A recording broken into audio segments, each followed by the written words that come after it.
ఇప్పుడు మీరు వింటున్న కథ పేరు మాటల దుకాణం. పూర్వం ఒక గ్రామంలో ఒక వింత దుకాణం ఉండేది. అది మాటల దుకాణం.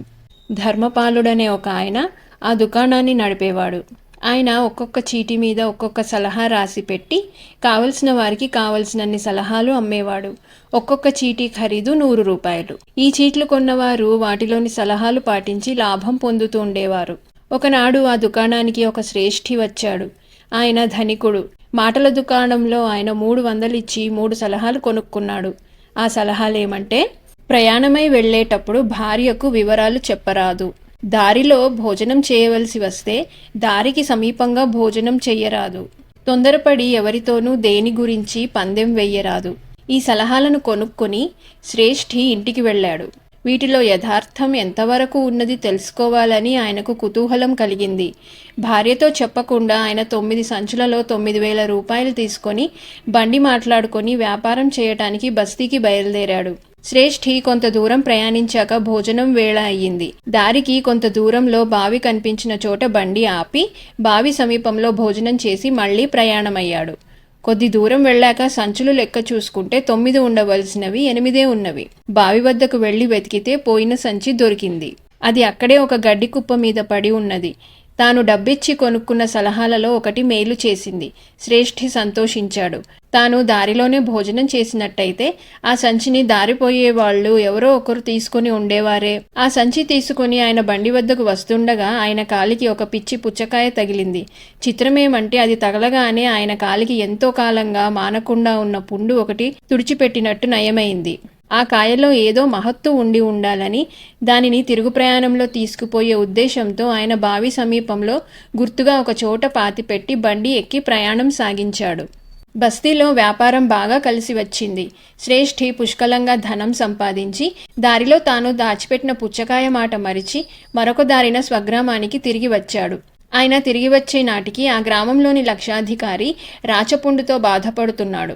ఆ రాచపుండు నయం చేసిన వారికి 10,000 రూపాయలు ఇస్తానని ఆయన చాటింపు వేయించాడు.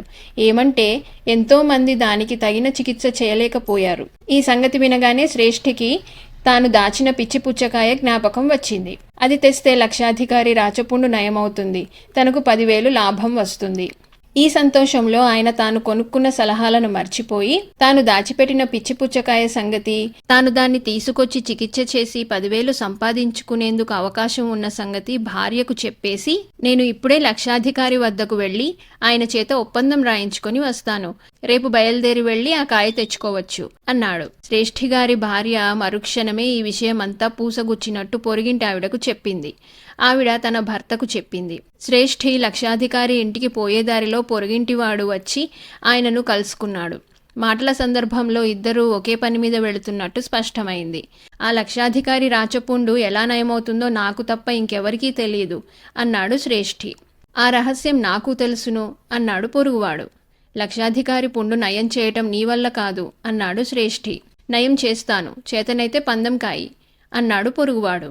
శ్రేష్ఠి తాను కొనుక్కున్న సలహాలు మళ్లీ మర్చిపోయి తన పొరుగువాడు ఆ రాచపుండు నయం చేసే పక్షంలో ఆయన తన ఇంట దేన్ని తాకితే దాన్ని ఇచ్చేస్తానని పందెం వేశాడు. పొరుగువాడు ఆ సాయంకాలమే బయలుదేరి నూతి వద్దకు వెళ్లి శ్రేష్ఠి దాచిపెట్టిన పిచ్చి పుచ్చకాయను తవ్వి తీసి తెచ్చి లక్షాధికారి రాచపుండుకు దాన్ని తగిలించి నయం చేసేశాడు. శ్రేష్ఠి ఇంకా బయలుదేరక ముందే ఇదంతా జరిగిపోయింది. అన్న ప్రకారం తన పొరుగువాడు తన ఇంట్లోకి వచ్చి తన ఇనుపపెట్టె తాకితే ఏం కాను, తన సంపద వేలకు వేలు అందులో ఉన్నది. తాను సలహాలను పాటించకపోవటం చేతనే ఈ ప్రమాదం వచ్చి పడింది. తాను పుచ్చకాయ కోసం పోబోతున్నట్టు భార్యకు చెప్పాడు. అంతటితో పోనివ్వక తొందరపడి పొరుగువాడితో పందెం వేసుకున్నాడు. శ్రేష్ఠి పరిగెత్తుకుంటూ మాటల దుకాణానికి వెళ్ళి ధర్మపాలుడి కాళ్ల మీద పడి జరిగినదంతా చెప్పి తనకు నష్టం కలగకుండా ఉపాయం చెప్పమన్నాడు. జరిగిందేదో జరిగింది.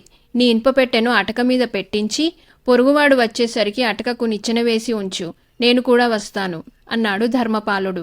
పొరుగువాడు శ్రేష్ఠి ఇంటికి వచ్చి తన పందెం వసూలు చేసుకుంటాడని తెలిసి నలుగురు పోగయ్యారు. ఆ సాయంకాలం 10 మంది ఎరిగిన వాళ్లను వెంట పెట్టుకుని పొరుగువాడు శ్రేష్ఠి ఇంటి లోపలికి ప్రవేశించాడు.